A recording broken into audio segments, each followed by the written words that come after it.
We are live, Your Honor. Thank you, Madam Clerk. I'm going to call to order the special meeting for this Thursday, June 20th, and ask all to stand for the Pledge of Allegiance.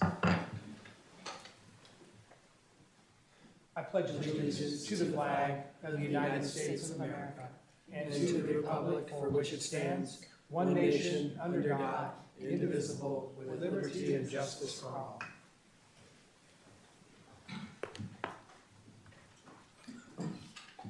Let the record show that all council members are present, with the exception of Councilmember Susie Collazo and Councilmember Mike Bucci.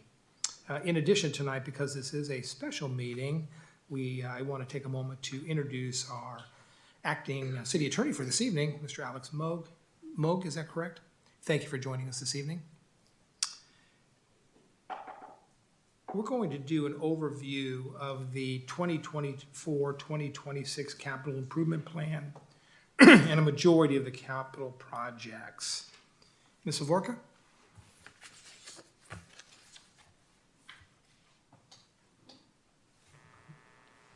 Thank you, Your Honor, and good evening, City Council members. Tonight, Public Works Director Fajot will present the proposed 2024-2026 capital improvement plan. This is a funding plan for future projects that will be incorporated into the 2024-2026 biennial budget and capital improvement plan scheduled for adoption at the June 27th City Council meeting. Some of the projects that were previously presented are not included. Staff has administratively excluded these projects, and they will no longer be presented for consideration. Public Works Director Fajot will now provide an overview of the plan. Thank you very much, Assistant City Manager Havorka. Good evening, Your Honor, members of council. It is a pleasure to present the proposed project lists for funding in the 2024 capital improvement plan and the draft CIP document to you for your consideration this evening. During the January 25th City Council meeting, staff provided an overview of the 2024-2026 CIP process. Available funding sources and anticipated funding amounts were also presented, along with a comprehensive list of projects submitted for consideration and funding and some detail associated with those projects. However, specific funding recommendations were not provided at that time. So this is an informational item only tonight. The intent is to share staff's recommendations for project funding and obtain any additional feedback on those recommendations, as well as the CIP document itself. Staff has previously received written comments from the council on the CIP document, and those comments will be incorporated into the final version for council's consideration at the June 27th meeting. Tonight's presentation of the 2024-2026 CIP will review the schedule for adoption of the CIP, reveal final CIP funding sources, present staff CIP project funding recommendations through various project lists, and go over the recommendations and remaining steps in the CIP approval process. The schedule for the CIP process began with a call for projects, which was distributed to all city departments and to the City Council back in November of last year. An evaluation of the submitted project list was completed, and staff presented an overview of the CIP process and the projects submitted for consideration on January 25th to council. Staff completed additional reviews and rankings of the submitted projects and developed the draft CIP document. The Planning Commission completed a review of the draft CIP document and the projects recommended for funding at its June 11th meeting and found that all proposed projects were in conformance with the general plan. Tonight is step 6 on this list, with council's review of the projects recommended for funding on various project lists, along again with the CIP draft document. And lastly, staff plans to recommend formal CIP adoption of the capital improvement plan along with the biennial budget on June 27th. Any questions before we take a look at funding sources? No, but just a comment, Mr. Fujio. Thank you for stopping for just a moment, because there's lots of slides and lots of information. I would ask that you stop, as you just did, periodically for council questions and inquiries. And colleagues, if you have questions on a particular slide, and we've moved to the next slide, feel free to stop and ask that we go back to the previous slide so that the question that you pose is fresh in your mind. I also want to make a comment to the public, because this is an informational item only this evening. The public will have not only an opportunity to comment tonight as an informational item, but they'll also have the opportunity to come back on June the 27th and provide additional comments to the CIP. Thank you, Mr. Fougeau. Thank you, Your Honor. On to project funding. So during that January 25th presentation, staff highlighted general categories of funding sources. Funding for projects recommended for inclusion in the 2024 to 2026 CIP can be broken down into 5 general categories. This slide provides a broad overview of those categories with available funding for the next 2-year cycle. Based on updated revenue projections, the anticipated gas tax revenue for the upcoming biennial budget cycle is approximately $8.75 million, which does reflect a decrease of 6% from the $9.3 million projected during the CIP general overview presented to the council back in January. However, after the reconciliation of completed projects, staff has identified approximately $4.65 million of additional available gas tax funds, bringing the available gas tax fund balance to approximately $13.4 million for the next 2-year period. Also, after final reconciliation of the Newark Civic Center project and the identification of projects previously approved in the CIP that are now either completed or no longer required, the estimated available capital fund balance for the 2024-2026 biennial budget is $5.25 million.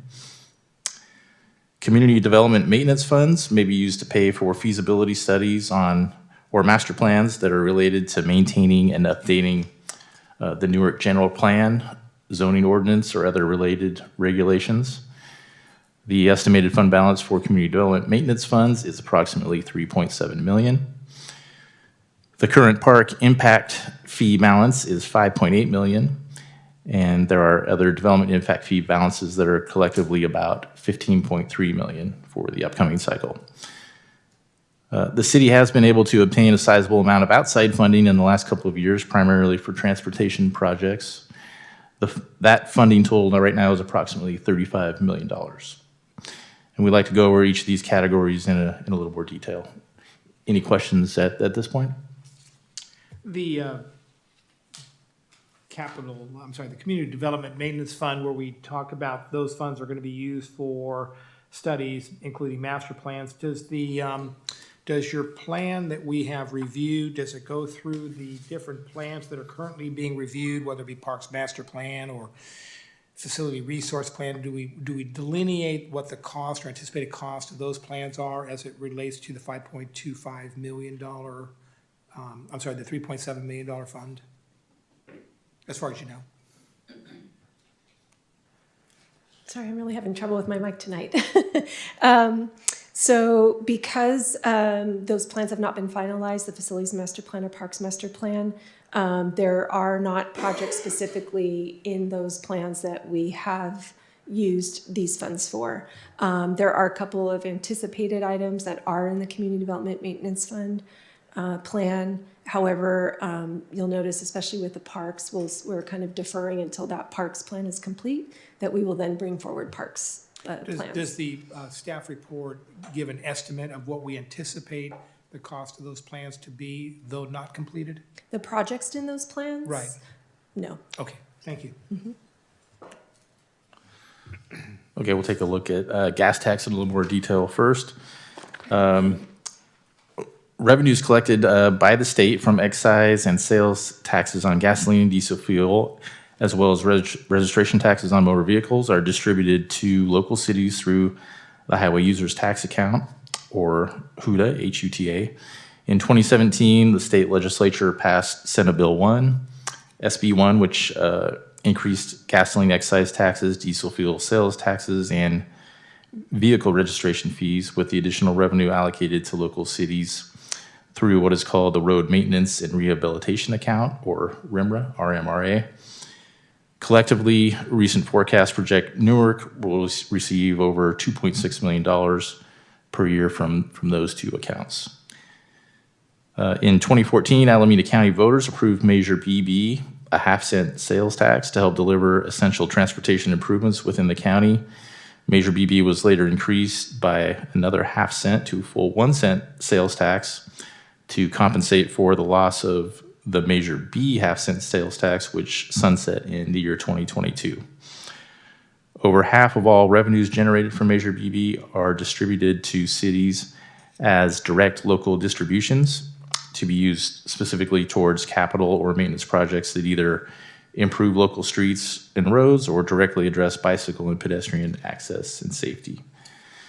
Based on projections prepared by the Alameda County Transportation Commission, Newark can expect approximately $1.54 million per year of direct local distributions for Measure BB over the upcoming 2024-2026 biennial budget cycle. In 2010, Alameda County voters also approved Measure F, the Vehicle Registration Fee, or VRF program, which collects $10 with each vehicle registration to be used towards transportation improvements within the county. Similar to Measure BB, those direct local distributions are made from the VRF program to local cities. Based on the latest projections, we can expect approximately $220,000 per year from the VRF program. Overall, staff anticipates receiving over $4.37 million per year in gas tax funds, or a total of $8.75 million over the 2-year biennial budget cycle. Gas tax must be utilized on infrastructure located in the public right-of-way. Any question on gas taxes? Okay. Next, our capital funds. In general, the capital fund balance is comprised of budget surpluses remaining from previously completed CIP projects. Again, staff anticipates a balance of $5.25 million of unrestricted capital funds at the start of fiscal year 2025. Unlike gas tax funds, capital funds can be used for any type of project. The city currently does not have a consistent source of revenue that would supplement the capital fund balance beyond current CIP budget surpluses. Any questions on CIP funding or capital funding?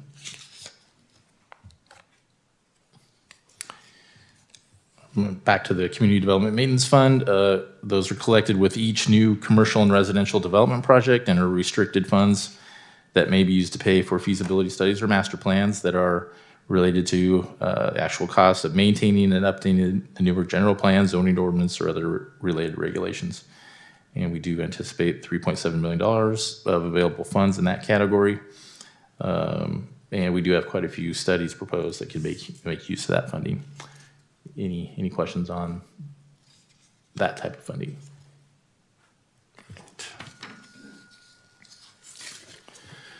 For park impact fees, there is currently a balance of about $5.8 million. Park impact fees can be utilized to acquire new parkland and to complete improvement projects at existing parks. With the update to the citywide parks master plan currently underway, staff is recommending that funding of any new parks projects be deferred until that plan is complete. The master plan update should be completed later this year, and staff will hopefully be able to follow up with additional CIP funding recommendations at that time once council is informed of the outcome of the master plan update. The development impact fee category of funding includes public safety impact fees, community service impact fees, and traffic impact fees. These funds can be utilized when a project-specific nexus has been identified for the respective impact fee category. The total combined balance of these funding categories is approximately $15.3 million right now. And as we mentioned, the facilities master plan is another critical study that is currently underway, and staff does recommend that the council receive that final study and its recommendations prior to any decisions on the use of development impact fees. Any questions on impact fees? Okay. And we want to talk about outside funding a little bit. Staff does regularly pursue opportunities for discretionary funding from various federal, state, and regional resources for transportation, parks, and other types of projects. Outside grant funding for larger projects is essential for preserving local funds like the direct local distribution funds in the gas tax category. we previously mentioned. This slide provides a quick visual of the types of outside funding that the city has secured recently. Collectively, this is approximately $35 million in funding. The city has so far received federal earmarks in the amount of $3 million, championed by Congressman Ro Khanna and Senator Alex Padilla. The city has secured federal grants through the Federal Lands Access Program in the amount of $8.9 million, $5.14 million through Cycle 3 of the One Bay Area Grant Program, or OBAG 3, and there is another $250,000 in ARPA funding secured for projects. As council is well aware, State Assembly Member Alex Lee has been a tremendous advocate for the city in obtaining state earmarked funding totaling $5.8 million for various projects. There is another state grant that the city secured in the amount of $173,000 recently as well. And staff is very happy to report that at last week's Metropolitan Transportation Commission's Programming and Allocations Committee meeting, formal action was taken to approve MTC staff's recommendations to program a total of $15 million of Regional Major 3 funds for the city of Newark. Mayor Hannon was a strong advocate for this funding through MTC.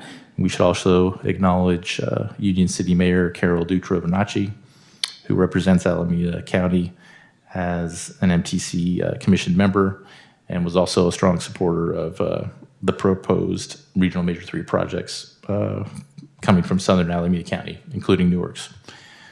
The next step for that $15 million is for the full commission, the full MTC commission, to approve the programming of these funds, and that is expected to take place next week.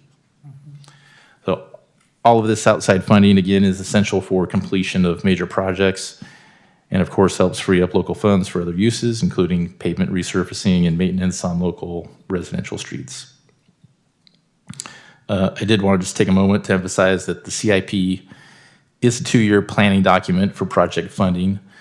As council is well aware, there are many complex projects that require far more than 2 years to complete. The city is working on a number of high-profile transportation projects coming up that are currently in the design stage and nearing construction in the next 1 to 3 years, including the Central Avenue Railroad overpass and several other projects that aren't open for discussion this evening.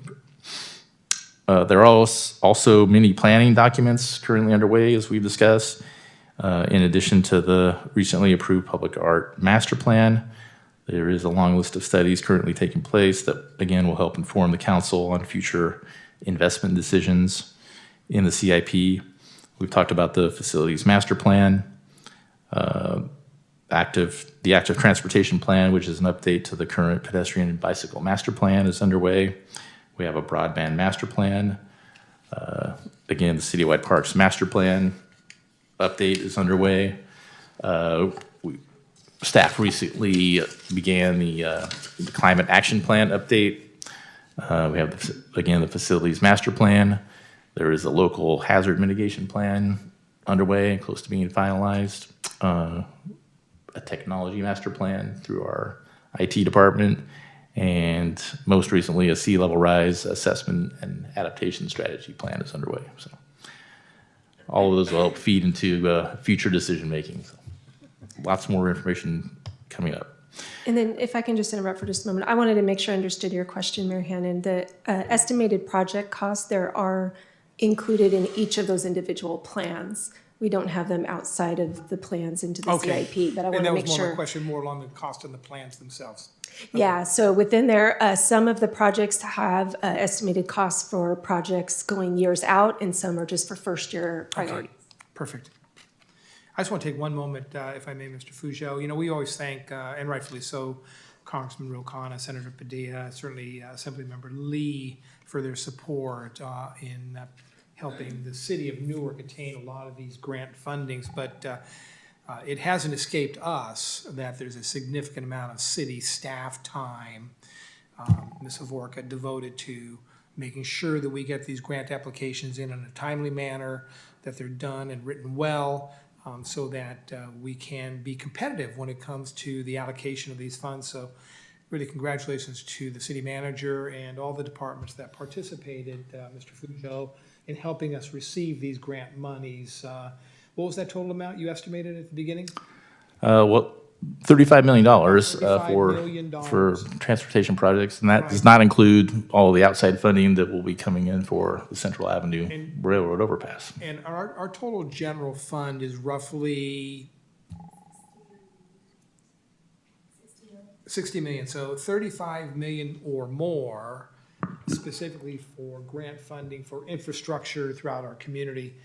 That's significant because, but for this, we're having to pay for these on our own dime.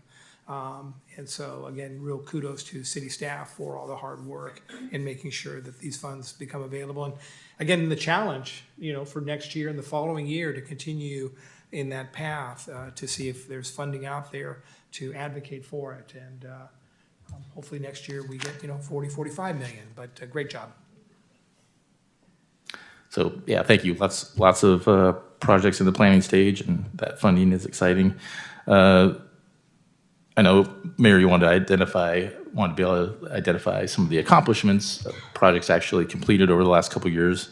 We do have a few to share. There were 2 asphalt concrete street overlay projects completed. We had the Cherry Street Class 4 separated bikeways and pavement resurfacing project. 2 park pathway resurfacing projects for ADA access were completed. 2 curb gutter and sidewalk replacement projects. 2 annual street tree maintenance projects. We had a very nice safe routes to school improvement project completed. Our quiet zones feasibility study was completed. There was a rubberized Cape Seal and Surly Seal program, and also our traffic signal street sign replacement program was completed over the last couple of years. Just a list of a few projects. Outstanding. And in government, if you're not patting yourself on the back, not many other people are going to be doing it for you. So my request and suggestion in the future, Ms. Havorka, when CIPs come back to this council, is separate a portion of the staff report to highlight some of the projects that we were able to complete. Just as people read this, they see all the things that we're hoping to do over the next year, 2, 3, 5, but let them know that these are the things we did accomplish over the last 1, 2, 3 years, so that people know that we're getting work done, maybe not in the area that you want as quickly, but things are happening. So thank you, Mr. Fujel, for that. Thank you. Any other questions on funding before we move to projects?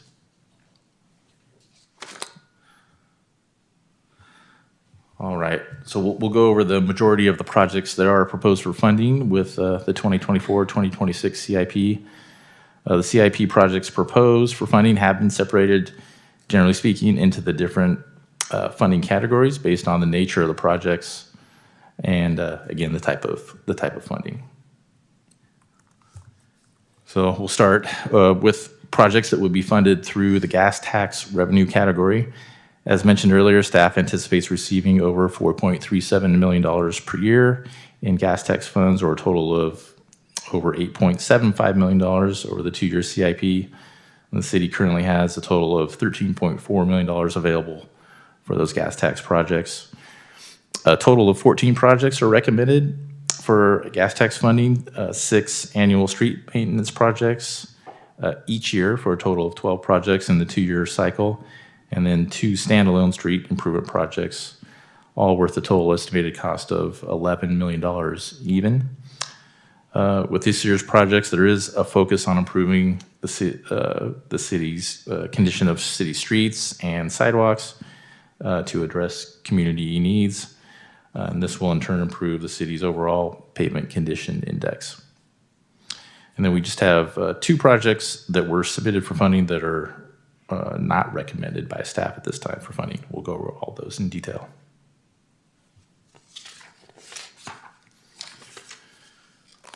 This first table lists the city's annual street maintenance projects. The street maintenance projects listed here are performed each year and are essential to maintain the city's roadway infrastructure. First on the list is the city's street asphalt concrete overlay program, which includes the asphalt concrete overlay, slurry seal, and roadway patch paving projects. This is proposed at $4 million per year now, a sizable increase from prior budget cycles. This proposed increase is in part a response to the Newark community's desire for increased pavement maintenance work on local streets. And staff, of course, would also like to see that the city's overall pavement condition index improve, which we'll talk about more in a moment. Second on the list here is the city's curb, gutter, and sidewalk replacement project, which responds to resident requests to repair damaged or uplifted concrete along city streets. This is proposed to be increased to $400,000 per year. Next, we have the street tree maintenance program. It's an important safety project in the city, trimming, pruning, removing, and replacing trees as needed along city streets at approximately $300,000 per year. Fourth is the city's traffic calming project, which performs evaluations and installs traffic calming measures such as speed bumps on streets where residents have expressed concerns involving excessive vehicle speed, and which qualify under the city's traffic calming policy. So there's $100,000 set aside annually for that work. Next is the citywide accessible pedestrian ramp project. All of the intersections in the city do have curb ramps now at each corner. However, due to ongoing updates to ADA requirements, some of those ramps do need to be brought up to current design standards. So this effort is proposed at $75,000 a year. And then lastly, the city's annual thermoplastic striping project replaces or installs new pavement striping and markings on roadway locations that are outside the limits of the city's annual pavement maintenance projects. We have $25,000 per year for that. So the total estimated cost of the annual street maintenance projects recommended for funding is approximately $9.8 million for the 2-year CIP. Just a word or two about our pavement condition index. So Newark's current overall pavement condition index, or PCI, is 72, and that's on a scale of 0 to 100, with 100 essentially being a brand new paved street. This reflects a 1-point drop from a PCI of 73 in 2022. The latest citywide pavement management report estimates that at the prior annual funding level of $2.5 million per year for the street asphalt concrete overlay program, the city's overall PCI would drop to 69 in 5 years. The report further estimates that an estimated annual pavement maintenance budget of $4 million is required over the next 5 years to maintain the city's overall PCI at a current level of 72. And we'd have to bump up to about $5.5 million per year over the next 5 years to return the city's overall PCI to a desired level of 75. As street maintenance has been identified as a priority again by the community, staff is recommending increasing the annual pavement maintenance program to $4 million per year. So I'll pause here for any questions on. Councilmember? Yeah, it seems like for the traffic calming measures and then the curb, gutter, and sidewalk replacement, we're relying pretty heavily on our residents coming to us with those problems that need to be addressed. Can you describe briefly what the process is for residents who, want to make those complaints? Absolutely. There's a number of ways for residents to contact the city, of course, through the website, direct calls, emails, text.my.gov is an option out there, and social media works as well. So for curb, gutter, and sidewalk replacement work, the Public Works Department receives phone calls or notifications almost every day for specific locations where issues are apparent. We do some proactive work, but it is, as you said, Councilmember, heavily reliant on hearing from the public on those issues. This level of funding we feel like is enough to maintain is enough to be able to do the work that we need to do to consistently address those issues. I will mention that, the city has actually a very active program compared to many jurisdictions. The Streets and Highways Code and even our local ordinance does put the burden on the adjoining property owner to make those kinds of repairs, but the city has over the years had a fairly robust program to provide that service to the community. We'd love to get out there more and do more proactive work, but that would require more funding, of course, to get more work done. Related to traffic calming measures, again, we do rely on the community members for that, where they feel their local street has speeding issues and ongoing problems that way. We'll take those queries in and evaluate the street. There is a detailed process, a traffic calming measure process, where we obtain specific data and look to see if there is a demonstrated speeding problem in accordance with the city's policy. And there are certain steps can be taken before we actually install something like speed bumps if there is clearly a speeding problem present. But again, we're not out there necessarily proactively looking at speeding problems unless there's a situation where we have an increased number of accidents on a specific street or something to that effect. No, I appreciate you second half of that answer, especially because I do think it would be helpful, kind of in a long term, to look more holistically at the city. If we hear from the community that we need traffic calming measures on one street, I think it's reasonable to expect that a street a block away in parallel, is going to absorb a lot of that speeding traffic. So looking at it, in a very long-term way, not something that we need to do today, but looking at it kind of longer term, that how we can bring in some of those kind of holistic approach to some of those things, I think would be really helpful for us. And then I appreciate the investments in our street and sidewalk. I know when we did the community survey, I think we looked at that in March. Maintenance of streets, sidewalks, and infrastructure was ranked as one of our least satisfactory things of what's listed.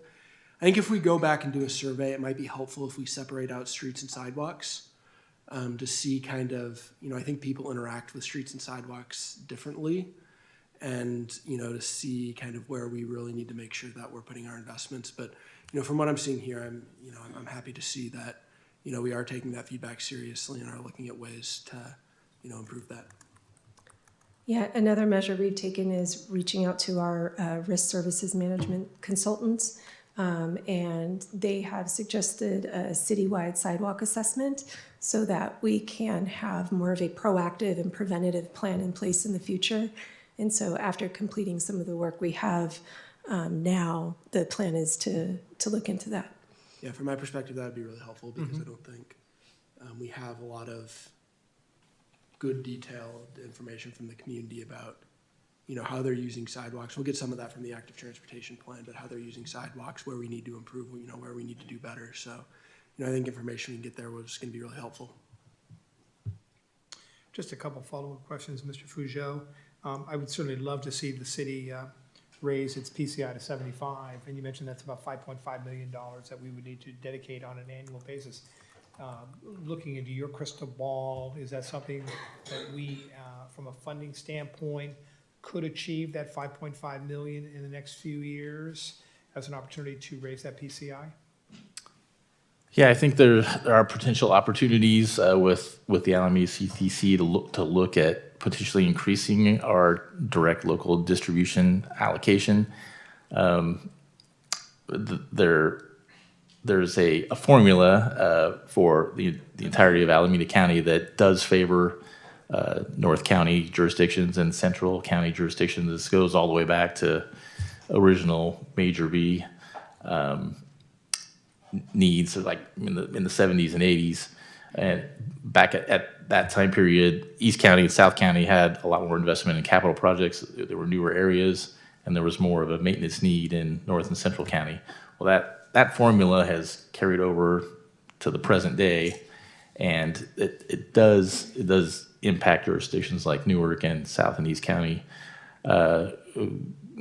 If everything was an equal playing field in terms of distribution of funding, and it's based on population and centerline lane mileage without this offset. That's a way would be a way for Newark to increase funding pretty substantially. That would make a huge difference in our ability to increase our pavement condition index. But that's an uphill battle, certainly, and lots of political ramifications with that. We obviously want to continue to look for outside funding resources when we bring in funding for larger projects, like we've talked about, and those projects involve improving pavement on various streets. Typically it's arterial streets when we're talking about major projects. That'll have a positive impact, obviously, on the PCI level too. And we haven't really identified those numbers here, but a substantial project in an arterial street where there are significant issues can raise the overall PCI for the entire city by a couple of points on its own. If a citizen wants to know whether or not my street will be paved or resurfaced, is there somewhere on the city website that we list those streets that we've earmarked for resurfacing, repaving over the next 2 years, that they have a sense as to my street should be taken care of at this time in this timeline? Yeah, I think we publish each year all the streets that are planned for the upcoming year. That information is available. As far as the long-term outlook, that's something we'd have to add to look 2 or 3 years out into the future for potential streets to be paved. It's a challenge sometimes to make those decisions that far out and be guaranteed that we'll be able to get to all the streets, because costs are always increasing, and making that commitment to paving a specific street can be a challenge that far out. But I think a 2 to 3 year plan is not unreasonable. Does our 24 to 26 plan identify the streets that we're looking to resurface? So we use our pavement maintenance program, which there's a third party that does a calculation for our CIP, and that plan has specific recommendations for streets, and staff is constantly evaluating those. But we haven't taken the step of proactively showing the 2 to 3 year forecast yet, but that's certainly something I think what we I'm can getting look at at is that as we identify $8 million over the next 2 years, would it be something that we could include as an attachment in the final CIP that says these are the streets that we have specifically identified that will be resurfaced, et cetera, et cetera? It may not be inclusive of all the streets that we intend to do, but can we include some kind of an attachment that identifies those streets that we are fairly confident that we're going to resurface? I think we can do that. I wouldn't want to go too much more than a couple years out without and being able to guarantee. I wouldn't want to go more than the 24 to 26. But if we've identified those streets in the 24 to 26 plan that we're going to adopt next week, that those are likely streets that we're going to resurface, et cetera, or repair, whatever the case may be, I'd love to have that as an attachment to the CIP. Okay. So people looking through the document can see, there's my street. It's not in the next 2 years, but at least they see what streets we've identified. I think would be helpful. Thank you. Thank you. Yes, Vice Mayor.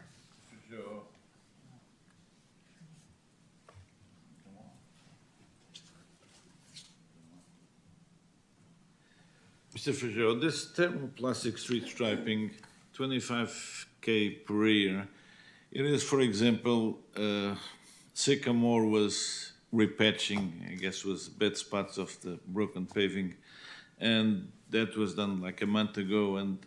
But last week I saw a company was restriping those set layers. It's that money is for that purpose. Yeah, great question, Vice Mayor. That's a very good example of what this funding is for thermoplastic street striping. Where a project isn't included in our street asphalt concrete overlay program or part of a slurry seal, where those contracts will typically have all the striping improvements included.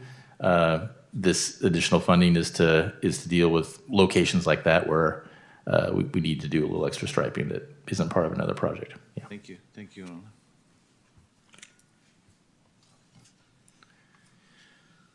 All right. In addition to annual street maintenance projects, staff is recommending $1.2 million to fund the construction of standalone street improvement projects, which were previously funded through the initial design phase only. These projects include additional funding for the Cherry Street and Maury Avenue median modifications and the pedestrian hybrid beacon installations on Newark Boulevard. That'll be at Brittany Avenue and Russian Drive, and then on Cedar Boulevard at Milani Avenue. A couple of locations that have been identified by the community as important areas to address. Any questions on those projects? Yeah, I'm a little cautious about the one at Cedar and Milani based on its proximity to the intersections at Cedar and Civic Terrace, and especially Cedar at Thornton, where it's, you've got those intersections so close to each other. Are we losing the safety that we might gain from gaining that by, drivers just acting unpredictably around three intersections? Have we looked at different that are so close to each other? Have we, looked at, examples where, we have, those kind of three intersections in, such proximity to each other and it works well? I'm just, in my head, I'm a little cautious about that just because of its proximity to the other light and trying to imagine how cars are going to be behaving. I worry about it being a little too unpredictable. Great question, Councilmember. Obviously, the Milani Avenue intersection's only 120 feet or so from the Thornton Cedar Boulevard intersection. Staff had a third-party traffic engineer take a very close look at that, and I think they examined Civic Terrace Avenue as well, and that intersection. And their recommendation was to go with a pedestrian hybrid beacon. Our staff's initial thought was we should maybe just remove that crosswalk and force pedestrians to use the primary intersection at Thornton and Cedar. But there was a concern on the part of the third-party engineer that the draw of the shopping center there folks would still attempt to try to use that crossing and create a more dangerous condition. So the pedestrian hybrid beacon is kind of a unique type of signal. The city of Newark doesn't have any of those yet, but it's more than just one of those rectangular rapid flashing beacon type signals. The hybrid beacon can actually be interconnected with the main signal at Thornton Cedar, and that would have to be the case in order for the combined intersections to operate safely. So that's why this is each of these is like a $400,000 project. There's quite a bit of coordination that needs to go into the design. So I can be as clear as possible.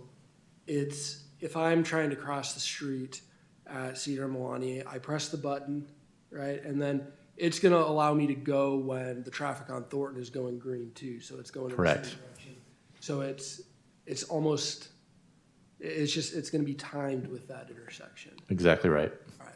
Perfect.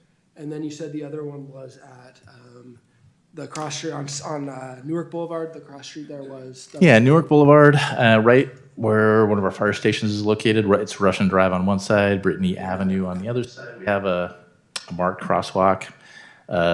We've evaluated that intersection over the years. It's never qualified for a full traffic signal, but it does meet the warrant criteria for a pedestrian hybrid beacon, and we feel like this is a good solution to provide a much safer pedestrian crossing there. No, and I agree, and I'm glad to see that one included here.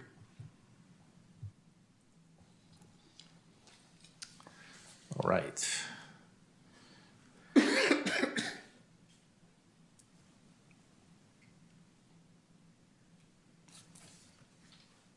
Okay, we do have a couple of projects that are not recommended for funding at this time that were submitted with the call for projects.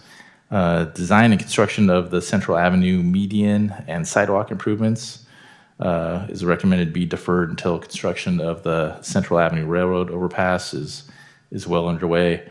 The area surrounding the overpass is going to be heavily congested with a lot of detoured traffic during the construction phase of the overpass. And we should really limit other construction projects being underway simultaneously. So we have that deferred for the time being.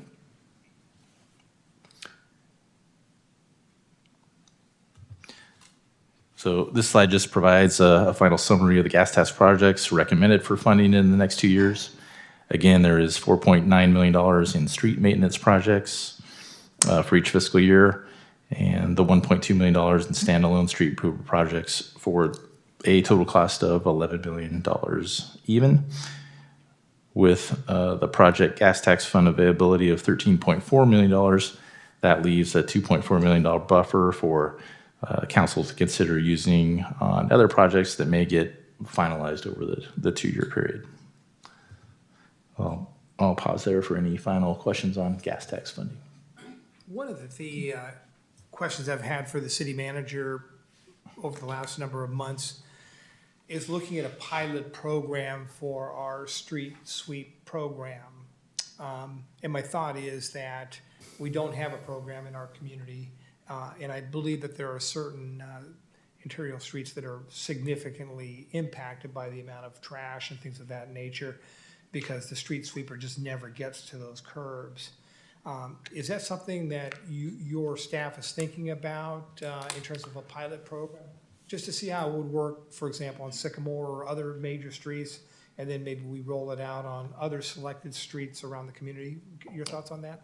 Yeah, absolutely. Thank you, Mayor, for asking about that. Yeah, I've had some discussions with the city manager on that, and we've tasked our maintenance division staff to take a close look at potential programs. They have started to take a look at those. There are programs out there. The challenge has always been kind of enforcement. If you're going to get signs out there, it has to be enforced. That's a burden for the police department.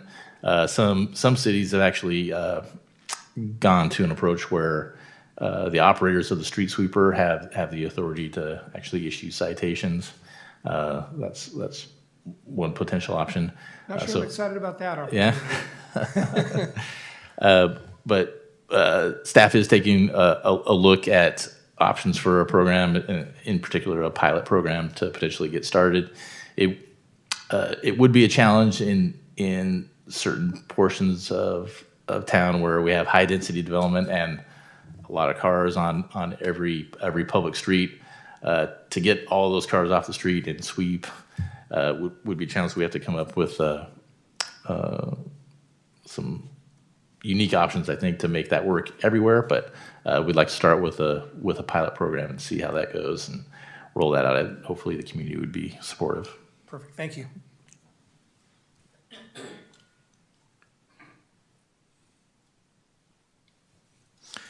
Okay, on to capital fund projects. As mentioned earlier, the capital fund balance for the upcoming budget cycle is $5.25 million. Staff is recommending a total of 26 projects to the council for funding with capital funds. We have 8 maintenance projects, 6 new vehicle purchase projects, 8 operations projects, and 4 previously unfunded projects. And all of those have a combined total estimated cost of $4.4 million. And there are also 11 projects that were submitted for funding as part of the call for projects that staff does not recommend for funding at this time. We'll start with the maintenance projects. The maintenance project proposed for funding include repainting of the senior center. We have several projects at the Silliman Activity and Family Aquatic Center, including replacement of door closers, gym and dance floor refinishing, locker room flooring replacement, partial roof and skylight replacement, shower tile replacement, and a water slide replacement within the auditorium. And then there's also a project to repair the scoreboards and bleachers at Mel Nunez Sports Field Park and at Birch Grove Park. So 8 projects total there, $1.33 million in estimated costs. Any questions on any of those projects? When you indicate, if you can go back one slide, Mr. Fougeot, that there are 11 projects not recommended for funding, where would we find those projects listed in our report? And of course, that would then be the council's opportunity to say, for example, I would rather see money invested here on one of these unfunded projects versus money here that we're calling for funding. Where would we find those, for example, those 11? Would that be in Yeah, the they're- list of projects? Well, we do have a couple of slides in the presentation specifically dedicated to those projects not recommended for funding. Okay. The staff report does include one or two tables associated with those projects specifically, and then those would appear on the lists that were provided, the project list for projects not recommended for funding that would go on the unfunded project list within the CIP. But we'll talk about those projects specifically. Okay. Excellent. Yes, Councilmember. So it looks like a lot of these projects are kind of routine maintenance, especially around the Stillman Center.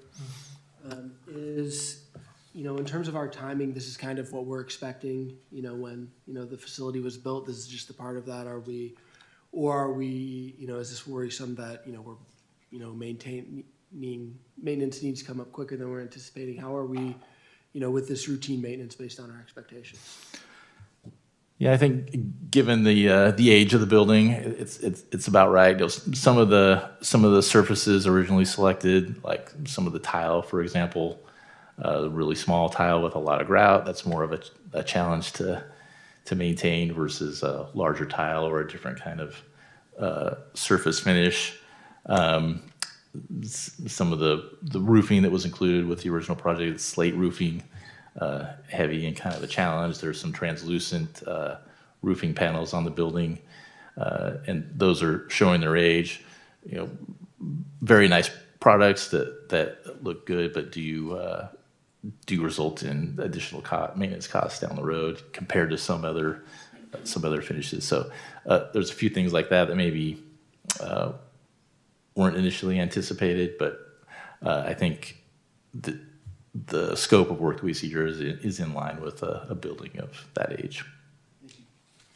And I did find, Mr. Vougeot, all the listed unfunded projects, so I have that. Thank you. Okay.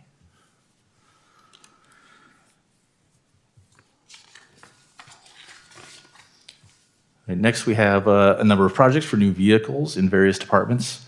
This includes 9 new vehicle purchases as part of 6 different proposed projects.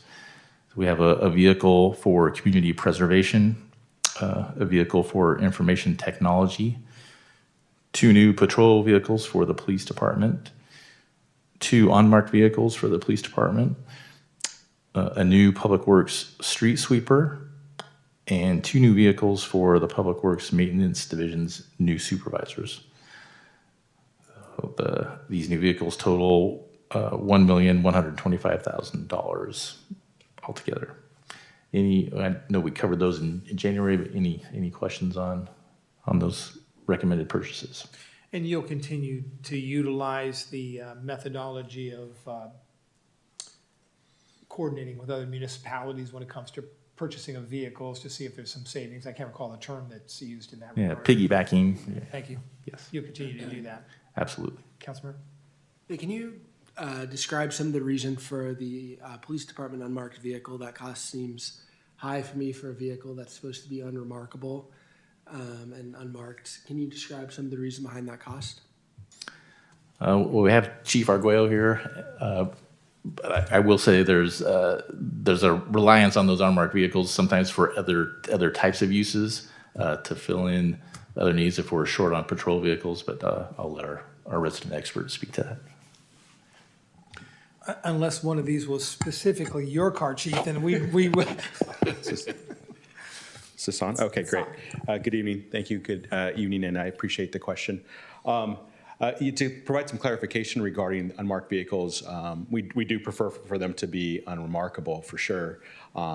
We've been told over the years when we're working undercover operations, even as far back as my task force days, that there's certain vehicles and models that folks look for in operations to know it was the police that's trying to do the surveillance.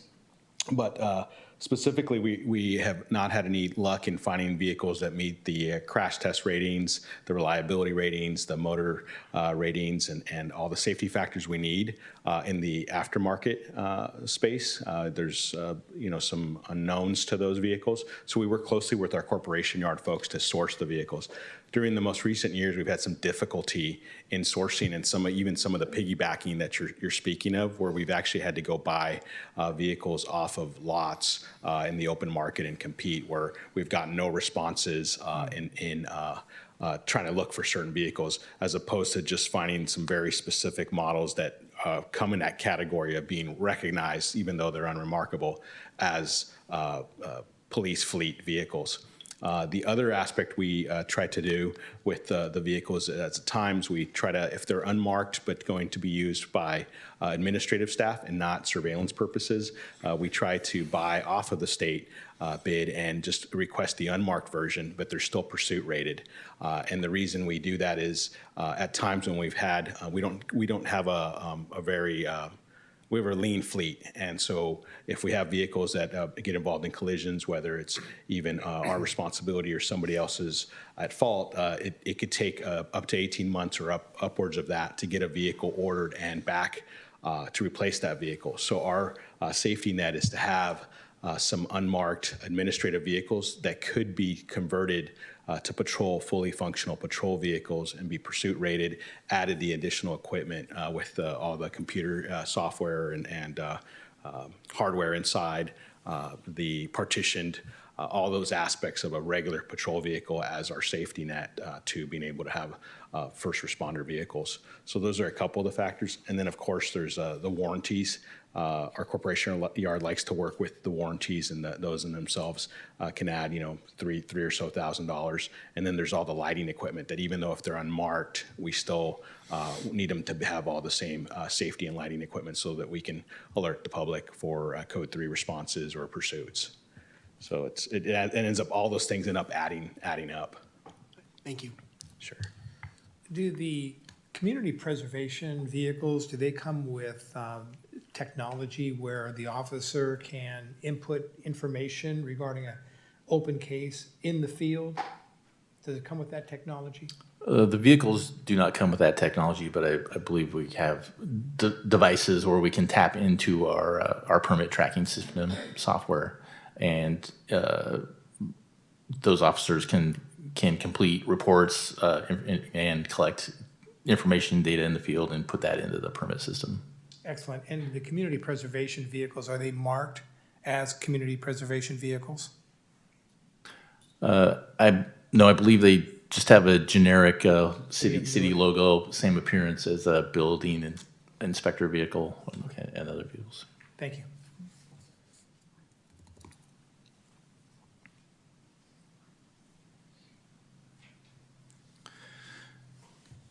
For operational efficiencies and to improve training methods, there are 8 total operations projects totaling $931,000 in estimated costs. This includes new emergency breaching tools and training for the police department, a new firearms training system for the police department. Security fencing is proposed for fire station numbers 27 and 29. The maintenance division needs a new storage unit at Mel Union Sports Field Park to store turf field maintenance equipment. There is a project for the relocation of the senior center driveway. A shelter is needed at the service center for the city's new vacuum truck. And the police department is also requesting a new vehicle pursuit intervention devices system, along with a virtual reality police tactics training system. So again, $931,000 for those 8 projects. Any questions on those? Councilmember? A couple questions, and maybe the chief is going to be best able to answer. For the vehicle pursuit intervention devices, I guess what are those and how are they going to be used? Yeah, I'll defer to the chief on that.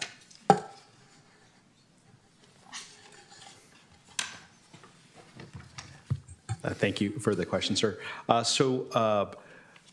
We have a pursuit policy that dictates when we can and can't pursue. And similar to several agencies in our area, we take it very seriously. But unfortunately, some of the criminal aspects of folks know when we have these restrictions. And so we're seeing an increase in vehicles fleeing crime scenes, even though we arrive in the vicinity. And a very typical type of crime might be a stolen vehicle or a car break-in, which we have a lot of increase in the Bay Area as a region. And so we're looking for creative ways where we don't pursue for those property crimes, and it's vastly known and very similar to a lot of agencies in the area. But we're looking at creative ways that we can try to apprehend these violators. And there's new technologies out there that some departments in the region are using. So we originally had it proposed that one particular technology that had been showing some successes. Next door, they had used it and recovered in a few month period a dozen stolen cars, 18 suspects. Several agencies in Northern California use the technology. But more recently, as we were working through the CIP project, we actually identified there was a couple other new emerging technologies. And for example, one of them is a dart that basically gets projected out from your front bumper area. We have extended bumpers in those police cars, and you've probably seen them where we can use that to help people, motorists out of the way that are broken down and such. But out of that same mounting mechanism in there would be this dart that has a GPS tracker, and it affixes to the bumper of the suspect's vehicle so that we can call air assets into place, and if there's resources in the region, we can actually do that, or try to get to the culmination point or get some other resources ahead where you're not actually pursuing the vehicle. So that's one of the technologies. One of the other ones that's we're still assessing, some other agencies are looking at as well, is a mechanism that grapples one tire in a vehicle. The keys to that is you have to be in the right positioning and get close enough to that. And then there's a third technology that actually has another mechanism that comes out of the push bumper, and it's a spike strip of sorts, which we have manual spike strips that can be deployed, but there's a risk factor to personnel, and that's very specific on when and how you have to kind of predict where they're going to be going to before you can implement that. So those are some of the technologies we're looking at. The ask here at $45,000 is for a pilot program. And any of those technologies, that would not equip our whole fleet, but we want to see before we would ask for like a much larger chunk of funding for this and tie up resources, that we would have some success, because there are some ways to defeat these mechanisms as well. No, I appreciate that approach, and I appreciate the department looking at, creative ways to address, crimes I know our community is concerned about. And my other question is on the virtual reality police tactics training system, kind of the same question, what is that? I see like firearms training system, I can kind of visualize what that might be. On the, on the virtual reality training system, kind of what is that? What's it going to be used for? So we have in our new facility, which we're super proud of and happy that our residents have supported that, we have a training room which provides a space which we didn't have before, and it provides the opportunity to add this virtual training capacity where it's a simulator basically. It's VR based. You wear goggles. We have a couple different versions of it, but you can do without goggles or goggles, but you're interacting in a scenario based, and all your equipment that you wear is basically modified, and they have their own versions, similar weight to the authentic pieces, whether it's a taser, whether it's a firearm. And so we go through what we call de-escalation training, force options, and reaction times. And so you're fed different stimulus when you're interacting with this, but allows us to accomplish the training without having to travel somewhere, do all the bookings of as far as like compete for the logistics of the location, as well as different shifts. So it's allows us a lot of logistical flexibility in accomplishing more training in a more cost-effective way. There's an upfront cost to this, but the scenarios could be limitless, and we can actually even import some of our local facilities, whether it's a scenario at New Park Mall, without actually being there and having to work around, say, the mall's open hours and then trying to schedule staff to do it at the same time. So there's a lot of value to this. But the operator of the machine is basing it off of the reactions of the staff. No, I appreciate that. And, maybe this is just me being a little bit more worried about new technologies. This is something that's, been shown to be an effective way, to do training. We've looked at other departments that have done it successfully, or is, this is still very new technology. No, absolutely. The simulators have been around for probably upwards of 15, 20 years. A lot of police academies have older models of this. In fact, the Regional Occupation Program through Mission Valley ROP here has, and we've actually borrowed theirs on occasion, but it is older technology. Many of the police academies now incorporate this as part of their training. So it is a cost-effective way to do it. It also provides us the opportunity to shed some light for our community members. We've used it in orientations during our Citizens Police Academy. We've actually invited city staff to come interact in these scenarios. Media members over the years, you may have seen some media segments where they show that, so they could actually see some of the challenges and reaction times that go into the human factor in handling these situations for police officers. So it's an education piece for the public as well. No, thank you. Thank you, Chief. Yep, you bet. Yes, Your Vice Honor. Mayor. Yes, Your Honor. I have Yes. a comment for Mrs. Fajot. I'm very glad to see the senior center driveway relocation there. Look like even not a priority level, it's number 3, but on the next 2 years that will be relocated, correct? Yeah, we'd like to address that one as soon as possible. I know it's a concern for the I've been recreation. like, division. I am work on that area and I'm a fast driver guy when I'm driving and when I'm pulling in from Filbert from north side to Filbert, seniors has a hard time to exit that. It's a kind of dangerous area. So I'm very glad to see that. It will be happen on the near future. So thank you. Thank you. Just a quick comment. I agree with the Vice Mayor on the senior driveway relocation. I've heard that from the seniors over at the Senior Center now for some time, so thank you for moving that up on the list. The fire station fencing for 27 and 29. I know there's a hope in the city that through our facilities reuse plan that at some point we may be able to build some new fire stations in the city of Newark. Is this a wise investment if that is something that we're going to pursue in the near future? That is something we'll be looking at. We did set aside funding because there were safety and security concerns that were expressed, but we will not move forward with that project until we know more about the replacement of those stations' status. Thank you.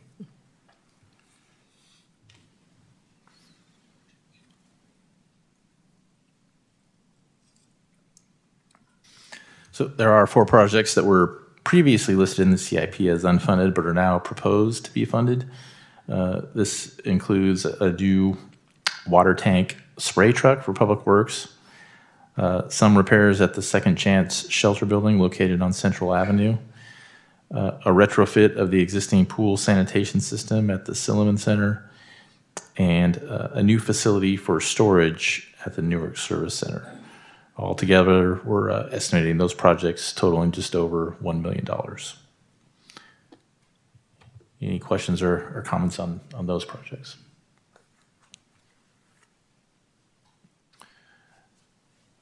So the next couple slides, Mayor, do show projects that are not currently recommended for funding. In conferring with the submitting departments and divisions, it was determined that these projects could be deferred to the next budget cycle. This includes a mini excavator and a robotic mower for the Public Works Maintenance Division. A roof replacement, full roof replacement at the Second Chance Building, again located at the corner of Central and Cherry Street, and a simulated impaired driving experience for the police department. Has somebody taken a look at the current roof condition and given us an estimate on the life for that roof today? Correct. Yeah, that was evaluated actually as part of the facilities master plan to get a second opinion on that, and was confirmed that the roof has some life left in it. It's not necessary to replace it entirely at this time. There's some skylight work that we need to do, Okay. but not the entire roof. Thank you.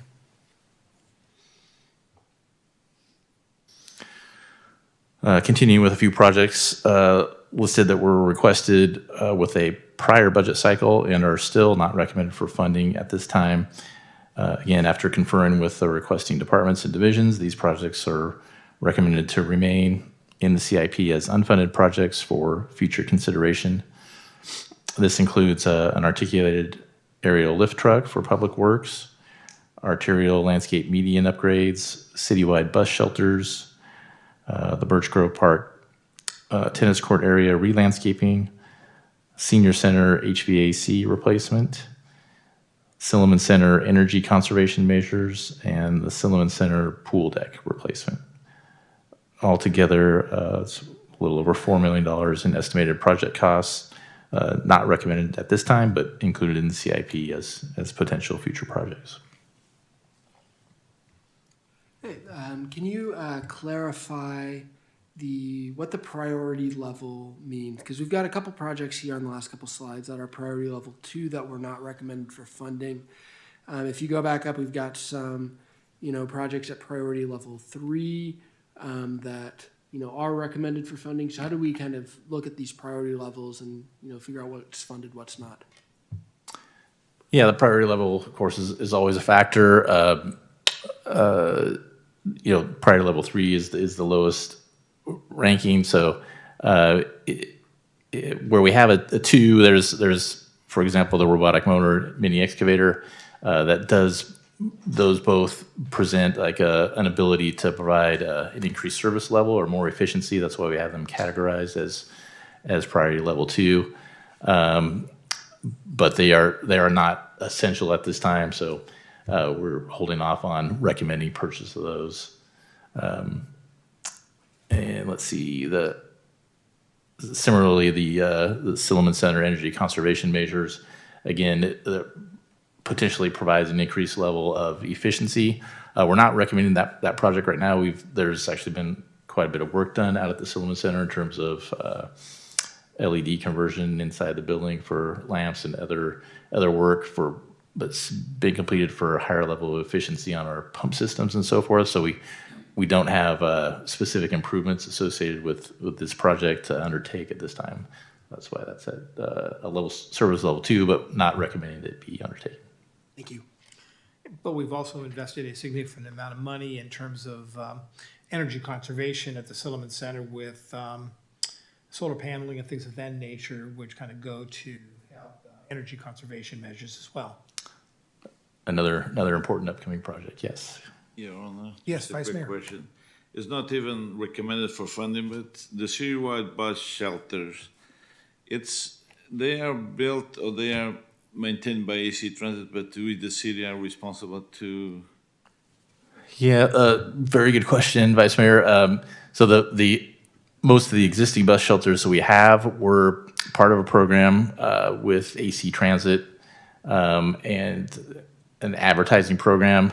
This is now going back, I think, a good 15 years or so. It was hoped at that time that the advertising program would pay for those shelters and potentially more.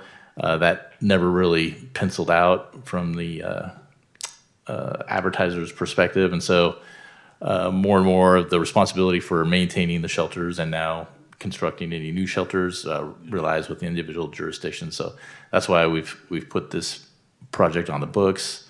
This would potentially provide a shelter for every bus stop in Newark. Quite an investment, of course.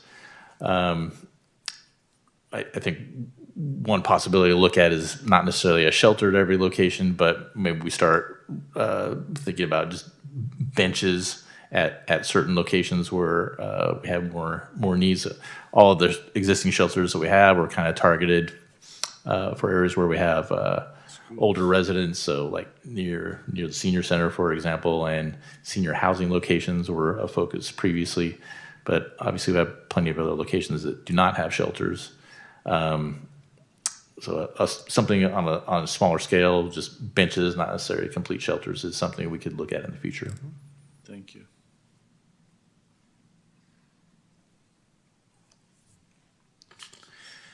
So this slide is just showing a full summary of the capital projects proposed for funding. Again, between maintenance projects, new vehicle purchases, operational projects, and then previously unfunded projects now recommended for funding, staff is recommending about $4.4 million in funded projects.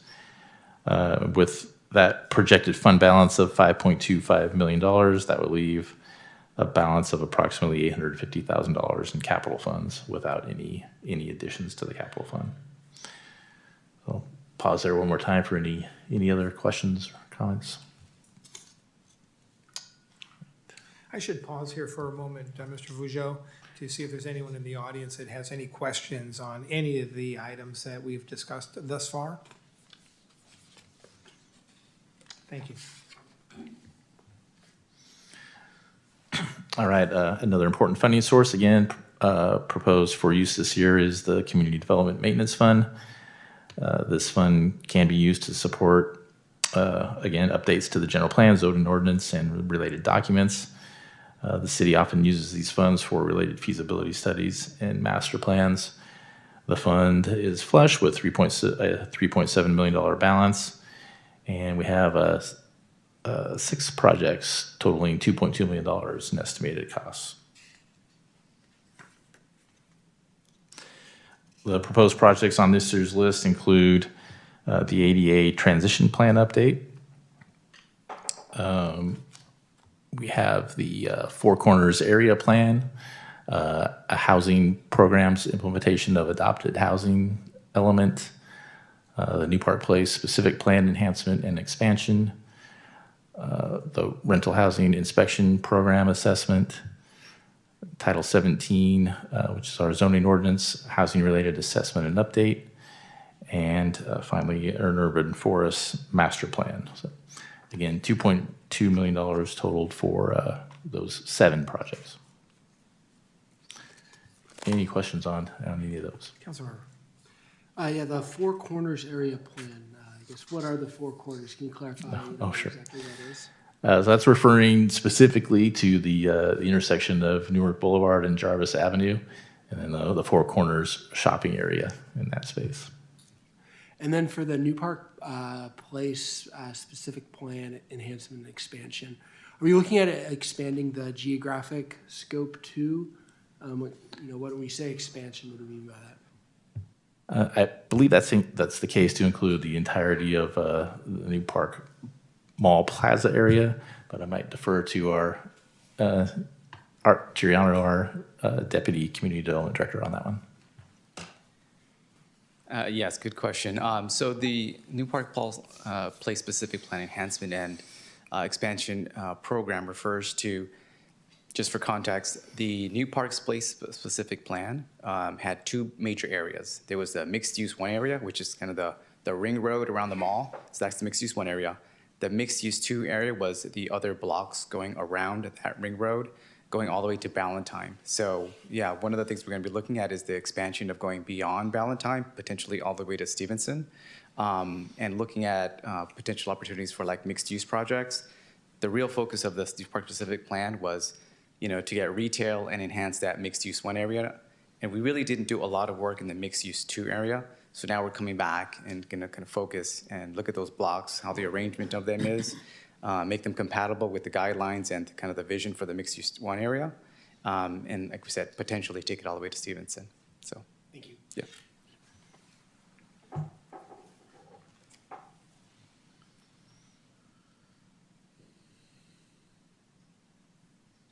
All right. Could you, I'm sorry, go back one slide. Describe briefly what the rental housing inspection program assessment looks like. Is that putting together, if we create a inspection program, this is the way it would look like if we roll it out? Is that kind of what the assessment? Yeah, I think that's going to be a joint effort between community preservation and the community development department and our building inspection division. I don't know, Mr. Interiano, do you want to shed more light on that project?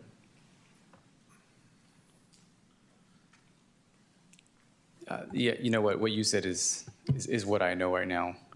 Our code enforcement manager is one who will be heading that project, along with our community development director. But essentially, that's what I understand. Okay, Yeah. thank you.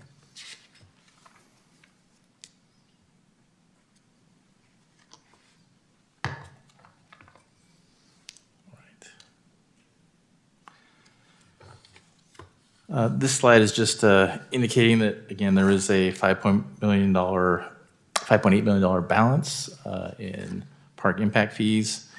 Again, staff is not recommending that council consider any additional park-related projects for funding until the results of the Citywide Parks Master Plan update have been completed, and those results can be shared with the council to make future informed decisions on community needs.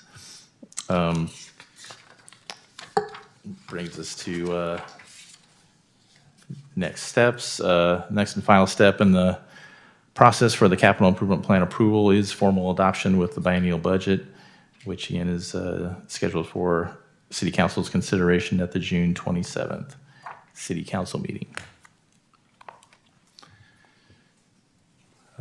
Staff's request this evening is for the City Council to provide any additional feedback on the draft 2024-2026 capital improvement plan budget document and the associated project lists in the packet that include all of the new and previously unfunded projects that are now recommended for funding that we discussed this evening, the unfunded projects, both new and previously listed, and funded but not yet completed projects. Staff previously did receive written comments from council, and those comments will be incorporated into the document. But again, happy to take any additional feedback you may have or answer any remaining questions you might have. Thank you. Questions, colleagues? Okay, the only suggestion I have moving forward, by the way, an excellent presentation and excellent paperwork that we were provided. But as I looked at the information that we were provided, specifically tabs 4, 5, and 6, what I'd like to see in the future, Ms. Havorka, when we list recommended projects, because there's an intermix between 1, 3, 2, let's list all the ones right up front on the tables, and I'm referring specifically to table 4. Let's list all the ones right there, number 2s, then the number 3s. So council, as we go through those, we're not bouncing up and down the chart, looking at where the ones, what are they? Let's list them 1, 2, and 3. And on the older projects, because if you look at the total number of projects that we have in the CIP, both new and previously listed, it's $113 million. I'd like us to, at some point, maybe in the next CIP, go through that list, and any project that is older than 10 years old maybe gets dropped from the CIP. We can always bring it back, and part of the CIP would be, these are ones the staff is recommending we drop. They've been on there since 2010. They are listed as a funding priority 3, which means we may or may not ever get the funding necessary to do that project. And then maybe as part of the CIP presentation, list those projects that staff is recommending be removed from the CIP based on the age of the project. Council can always ask it to be retained, or whatever, or we can always bring it back a year or 2 years later if circumstances change. But when you're looking at $116 or $113 million worth of project, recognizing we're not going to be able to do all those, I think we need to be more realistic in terms of what it is we have, what do we want to fund moving forward. That would be my recommendation for future CIPs. Understood. Thank you. Okay. Any questions from any audience member? I appreciate all the work that staff did. I know that all of these recommendations, for the most part, come from staff. You do the work every day, and you do good work, and these are tools that will hopefully make your job more efficient in providing the service to our customers. Mr. Vorka, any closing comments? No, Your Honor. Well, I do want to take the opportunity once again to thank our Public Works Director, Soren Fougeau. Thank you for your many years of service. Many of the projects that we have built and improved upon over your career here, you can look back on and realize you made a significant difference in the overall quality of the city of Newark. So I appreciate the work that you've done. With that being said, if there's no other issues, we will come back on this item next week. And at that time, we'll be looking to adopt the CIP. As I understand it? Great. If there's no further comments, colleagues, meeting closed.